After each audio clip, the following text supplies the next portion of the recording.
Okay. Next, now we are going to discuss about structure of phosphine. Structure of phosphine. Phosphine அப்படிங்கிறது pH3. இந்த pH3 உடைய ஸ்ட்ரக்சரை draw பண்ண போகிறோம். Okay, இந்த ஸ்ட்ரக்சர் ஆஃப் phosphine அப்படின்னு 3 மார்க் கொஸ்டினில் கேட்கலாம். ஸ்ட்ரக்சர் ஆஃப் phosphine-ங்கிறது 3 மார்க் கொஸ்டின்ஸில் கேட்கலாம். ஸோ இந்த in phosphine இந்த phosphorus atom, that is phosphine, இது வந்து என்னது phosphorus. So sp3 hybridized atom. sp3 hybridization. இந்த phosphorus ஓதி sp3 hybridization. phosphorus ஓதி sp3 hybridization. why? இதோடைய outermost cellோடைய configuration வந்து 3s2 3p3. நைட்ரஜனோட கீழே தான் நைட்ரஜனோட 2s2 2p3. so what is means that 3s 3p 3 bond 3 orbital. okay, 3s.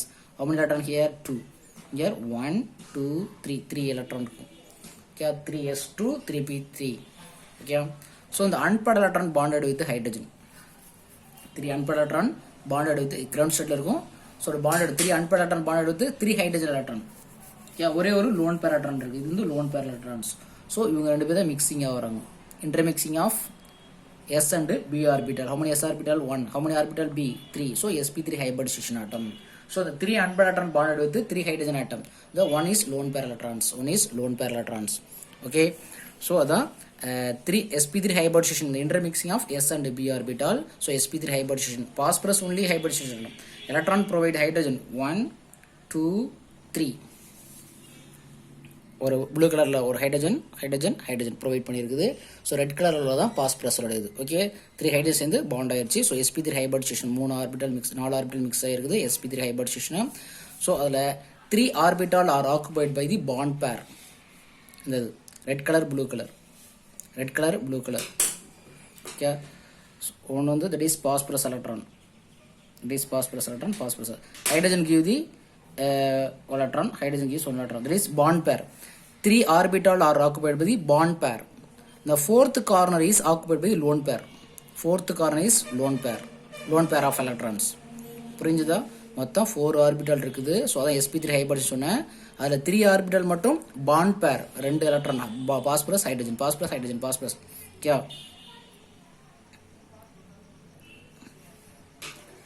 Clear explain பண்ணிக்கலாம். 3p orbital 3s orbital, இதில் 2 electron இருக்குது. 3p3னா single 1 electron. இது that is எல்லாமே பாஸ்பரஸோட valence electron. Okay, இப்போ hydrogen வந்து பாண்ட் ஆகும். 3 hydrogen electron, each hydrogen use 1 electron. So this is bond பேர் electron, this is lone pair electron. இது லோன் பேர். இது என்னது? பாண்ட் பேர் எலக்ட்ரான், பாண்ட் பேர்ஸ். இது lone pair. Yeah, totally S4. That is sp3 hybridization. Okay, 3 orbital are occupied by bond pair. Fourth corner is occupied by the lone pair of electrons. Again, hence bond angle is reduced to 94. Okay, bond angle வந்து lone pair இருக்கிறதால lone pair வந்து அதிக இடத்தை occupy பண்ணிக்கும். இதை விட இந்த bond pair விட. ஸோ அந்த bond angle வந்து reduce ஆகுது. I means 93.5 degree. I means 94க்கு reduce ஆகுது. அதோட பிரமிடல் சேஃப் ஆக்சுவலி டெட்ராகட்டல் சேஃபில் இருக்கணும். ஸோ என்ன செய்யுது? இதெல்லாம் சேர்த்தா டெட்ராகட்டல் சேஃபு ஓவராலாக. ஸோ அப்போ வந்து இந்த லோன் பேர் எலக்ட்ரான் ஆக்குபை பண்ணியிருக்கிறதால அதோட பாண்ட் ஆங்கிள் வந்து ரிடியூஸ் ஆகுது. இதுக்கு ரீசன் வந்து இங்கே லோன் பேர் எலக்ட்ரான் வந்து அதிக இடத்த ஆக்குபை பண்ணிக்குது. ஸோ அப்போ பாண்ட் ஆங்கிள் இப்படி இருந்தது. ஸோ பிரமிடல் சேஃபாக இருந்தால் என்ன செய்யுது? இங்கே இப்படி ரிடியூஸ் ஆயிடுச்சு. இவ்வளோக்கு 94, I means 93.5 டிகிரிக்கு 94 டிகிரிக்கு ரிடியூஸ் ஆகுது. So phosphine has a pyramidal safe. what is safe? It's a pyramidal safe. pyramidal அப்படின்னா இப்படி இருக்கும் இல்லையா? pyramidal safe, phosphorus hydrogen. So pyramidal சேஃப்ல இருக்குது. லோன் பேர்லாம் சேர்த்து தான் டெட்ராகட்டல் சேஃப்ல வரும். ஸோ pyramidal சேஃப்ல இருக்குது. ஓகே, ஸோ அப்போ இதை ஸ்ட்ரக்சர் ட்ரா பண்ணியிருக்க மாதிரி பாஸ்பரஸ். இது வந்து டாட்டட் பாண்டு. இது வந்து வெட்ஜ் பாண்ட் சொல்லக்கூடிய, இது வந்து பாண்ட் லைன் பாண்ட் சொல்லக்கூடிய டேஸ். இது வந்து wedge bond. So normal bond. So இந்த பாண்டில் இந்த பாஸ்பரஸ் ஹைட்ரஜனுடைய பாண்டில் வந்து 1.42 ஆம்ஸ்ட்ராங். ரெண்டுக்குள்ள ஆங்கிள் டிஸ்டன்ஸ் வந்து இந்த ஆங்கிள் வந்து 94 டிகிரி இல்லை 93.5 degree. So phosphine has a pyramidal safe. Okay, phosphorus வந்து sp3 ஹைபிரிடைசேஷன்.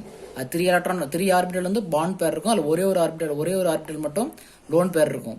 பாண்ட் ஆங்கிள் ஏன் ரிடியூஸ் ஆகுனா அந்த லோன் பேர் எலக்ட்ரான் ஆக்குபை பண்ணியிருக்கிறதால. இந்த பாஸ்பினோட ஹேஸ் வந்து pyramidal safe without lone pair. Okay, with lone பார்த்தீங்கன்னா டெட்ராகட்டல் சேஃப்ல வரக்கூடியது. Okay, next uses of phosphine. Use of பாஸ்பின்ங்கிறது 3 மார்க் கொஸ்டின்ல கேட்கலாம். அதில் first one, phosphine is used for the producing smoke screen. So 1 mark question, which are the following is smoke screen அப்படின்னா phosphine. பாஸ்பின்னா PH3 option கொடுக்கலாம். Okay, which are the following is smoke screen அப்படின்னா phosphine. Phosphine is used for the producing smoke screen. என்ன reason அப்படின்னா, it gives reason as it gives large smoke. நிறைய புகையை கொடுக்கறதால தான் smoke ஸ்க்ரீனை யூஸ் பண்ணுறோம்.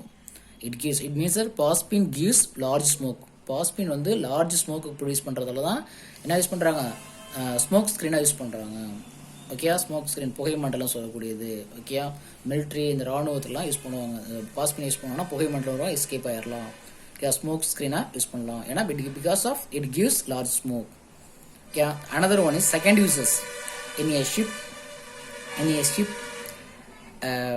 Burst container with ஒரு கண்டெய்னர்ல, okay, boat சொல்லுவாங்களே, அதில் போட்டில் ப்ரெஸ்டு கண்டெய்னர் ஒன்று எடுத்துக்கும். அந்த கண்டெய்னர் மீன்ஸ் இப்படியே ஒரு பீக்கர் எடுத்துக்கலாம். ஓகே, ஒரு ஹோல் வர்க்க மாதிரி வச்சுக்கலாம். இதில் வந்து calcium container with mixture of calcium carbide and calcium phosphide. 2 time எழுதிட்டேன், சாரி, ஒரு time. Mixture of calcium carbide and calcium phosphide. Calcium carbide அப்படின்னா CaC2, கால்சியம் பாஸ்பைடுனா Ca3B2. தட் இஸ் கால்சியம் கார்பைடையும் கால்சியம் பாஸ்பைடும் கண்டெய்னரில் எடுத்துக்கணும். அதாவது பெர்ஸ்டு கண்டெய்னர் வித் துளைனா ஹோல்ஸ். பெர்ஸ்டு மீன்ஸ் துளை இருக்கக்கூடியது. ஓகே, ஸோ இங்கேயும் ஹோல்ஸ் இருக்கும், பாட்டத்துலேயும் ஹோல்ஸ் இருக்கும். அதான் பெர்ஸ்டு கண்டெய்னர் எடுத்துருக்கோம். இனி ஷிப்பில், ஓகே, போட்டில் வச்சுருப்பாங்க. ஸோ அப்போ அடுத்து என்னது, mixture of calcium carbide and calcium phosphide mixture எடுத்துருக்கோம்.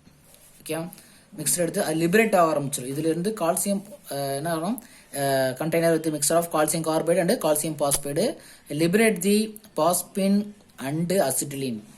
என்ன செய்யணும், பாஸ்பினை ப்ரொடியூஸ் பண்ணும். PH3 இதெல்லாம் ப்ரொடியூஸ் பண்ணும், அசிட்டிலினை ப்ரொடியூஸ் பண்ணுது. When thrown into sea. அந்த கண்டெய்னர் எடுத்து என்ன செஞ்சிடணும், சீல த்ரோன் பண்ணுறப்ப அந்த சி வாட்டர் வந்து இது கூட ரியாக்ட் பண்ணும். சி வாட்டர்னா நார்மல் வாட்டர் ரியாக்ட் பண்ணி தான் பாஸ்பின் ப்ரொடியூஸ் பண்ணும். அதுமாதிரி இது கூட சி வாட்டர் ரியாக்ட் பண்ணி தான் CH சேர்ந்து அசிட்டிலின், இது அசிட்டிலின் அண்டு பாஸ்பினை ப்ரொடியூஸ் பண்ணுது. When liberate the phosphine and acetylene when thrown into sea.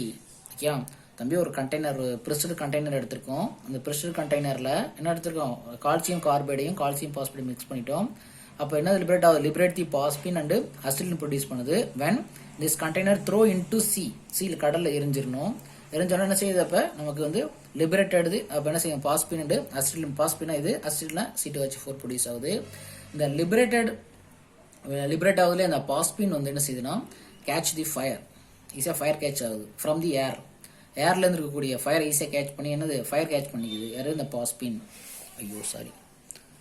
Okay, இதில் என்ன செய்யுது, ஃபயர் கேட்ச் பண்ணிக்குது. ஓகே, அப்போ இந்த ஃபயர் கேட்ச் பண்ணிட்டு இது என்ன செய்யுது, இந்த அசிட்டிலினை இக்னைட் பண்ணுது. அசிட்டிலின் என்ன செய்யுது, இக்னைட் பண்ணுது. அசிட்டிலின் இக்னைட் பண்ணுது. இக்னைட் பண்ணுறதால அசிட்டிலின் இந்த பாஸ்பின் கேட்ச்னது இக்னைட் இதையும் எரிய வைக்குது. அசிட்டிலின் எரிய ஆரம்பிச்சிருது. ஸோ இப்போ அசிட்டிலின் எரியறதால நமக்கு என்ன செய்யுது, ஒரு பிரைட் ரெட் ஃப்ளேம் ப்ரொடியூஸ் ஆகும். நல்லா எரியும், அப்படி நல்லா பிரைட் ரெட் ஃப்ளேமாக ப்ரொடியூஸ் ஆகும். ஓகே, ஈஸியாக எதுக்கு யூஸ் ஆனால் பிரைட் ரெட் ஃப்ளேம் ப்ரொடியூஸ் ஆகுது. This burning cases serves as a signal to the approaching ships. Okay, night டயத்தில் ஷிப் இருக்கிறது அப்ரோச் பண்ணுறதுக்கு ஒரு சிக்னலாக காட்டி காமிக்குது. இந்த கண்டெய்னர் வந்து என்ன செய்யுது, ஃபுல்லாக எரிஞ்சு நெருப்பில் ஃபயர் ஃப்ளேம் ப்ரொடியூஸ் பண்ணிகிட்டே இருக்கும். இதில் இந்த அந்த சீல ஓகே, அந்த கண்டெய்னர் எரியறதால நம்ம என்னது ஈஸியாக நம்ம இந்த ஷிப் இருக்குங்கிறத அப்ரோச் பண்ணுறதுக்கு யூஸ் பண்ணுறோம். This is known as a home signal. This என்னது, ஹோம் சிக்னல் சொல்லக்கூடியது. ஹோம் சிக்னல்னா 3 மார்க் கொஸ்டினில் கேட்கலாம். ஹோம் சிக்னல் 3 மார்க் கொஸ்டினில் கேட்டால் என்ன இருக்கணும், திரும்ப எக்ஸ்பிளைன் பண்ணுறேன். ஷிப்பில் வந்து ஒரு பெருசு கண்டெய்னர், ஒரு கண்டெய்னர் ஆனால் ஹோல்டர் கூட கண்டெய்னர் எடுத்துக்கணும். ஸோ அதில் கால்சியம் கார்பைடு கால்சியம் பாஸ்பைடு எடுத்துக்கணும். அப்போ கால்சியம் பாஸ்பின் அண்டு அசிட்டிலினை லிபரேட் பண்ணும். எப்போ அப்படின்னா த்ரோன் இன்டு சி, அந்த கண்டெய்னரை வந்து சீல எரிஞ்ச போது அப்போ இந்த லிபரேட் ஆகக்கூடிய அந்த பாஸ்பின் என்ன செய்யணும்னா ஃபயர் கேட்ச் பண்ணிக்கும். ஸோ அது மட்டும் இல்லாமல் அசிட்டிலையும் இக்னைட் பண்ணி அதுவும் எரிய வைக்குது. ஸோ அப்போ பர்னிங் கேஸ் ப்ரொடியூஸ் ஆகும். அந்த பர்னிங் கேஸ் என்ன சர்வ் பண்ணால் சிக்னல் அடுத்த கப்பலுக்குலாம் இங்கே கப்பல் இருக்குது ஷிப் இருக்குங்கிறத ஐடென்டிஃபை பண்ணுறதுக்கு சிக்னலாக யூஸ் பண்ணுறோம். To approaching ships. This is known as a Holmes signal. இது 3 மார்க் கொஸ்டினில் கேட்கலாம். யூஸ் ஆஃப் பாஸ்பினா 2 எழுதணும். ஸ்மோக் ஸ்க்ரீனை யூஸ் பண்ணுறோம், ஹோல்ம்ஸ் சிக்னலாக யூஸ் பண்ணுறோம். இதை பாஸ்பினை வந்து ஸ்மோக் ஸ்க்ரீனாகவும் ஹோல்ம் சிக்னலாகவும் யூஸ் பண்ணுறோம். ஹோல்ம் சிக்னலுக்கு யூஸ் பண்ணுறோம். ஸ்மோக் ஸ்க்ரீன் வந்து லார்ஜ் ஸ்மோக்கை ப்ரொடியூஸ் பண்ணுற ஸ்மோக் ஸ்க்ரீனாகவும் கால்சியம் பாஸ்பேட் அண்ட் கால்சியம் கார்பேட்டையும் பாஸ்பின் அண்ட் அசிட் ப்ரொடியூஸ் பண்ணுது. ஃபர்ஸ்ட் பாஸ்பின் வந்து ஃபயர் கேட்ச் பண்ணிக்கிட்டு அப்புறம் இதை எரிய வைக்குது. ஸோ இப்போ பிரைட் ஃப்ளேம் ப்ரொடியூஸ் ஆகும் அந்த கண்டெய்னரில். ஸோ அப்போ கண்டெய்னர் தண்ணியில் எரிய ஆரம்பிச்சிருது. ஸோ அப்போ என்ன செய்யலாம், ஒரு சிக்னலாக யூஸ் பண்ணுறாங்க. எதுக்குன்னா அப்ரோச் சிப்ஸில் கண்டுபிடிக்கிறது, அப்ரோச் பண்ணுறது இருக்குது அப்படிங்கிற அப்ரோச் பண்ணுறது. ஸோ அதில் கோல்ம் சிக்னல் சொல்கிறோம்.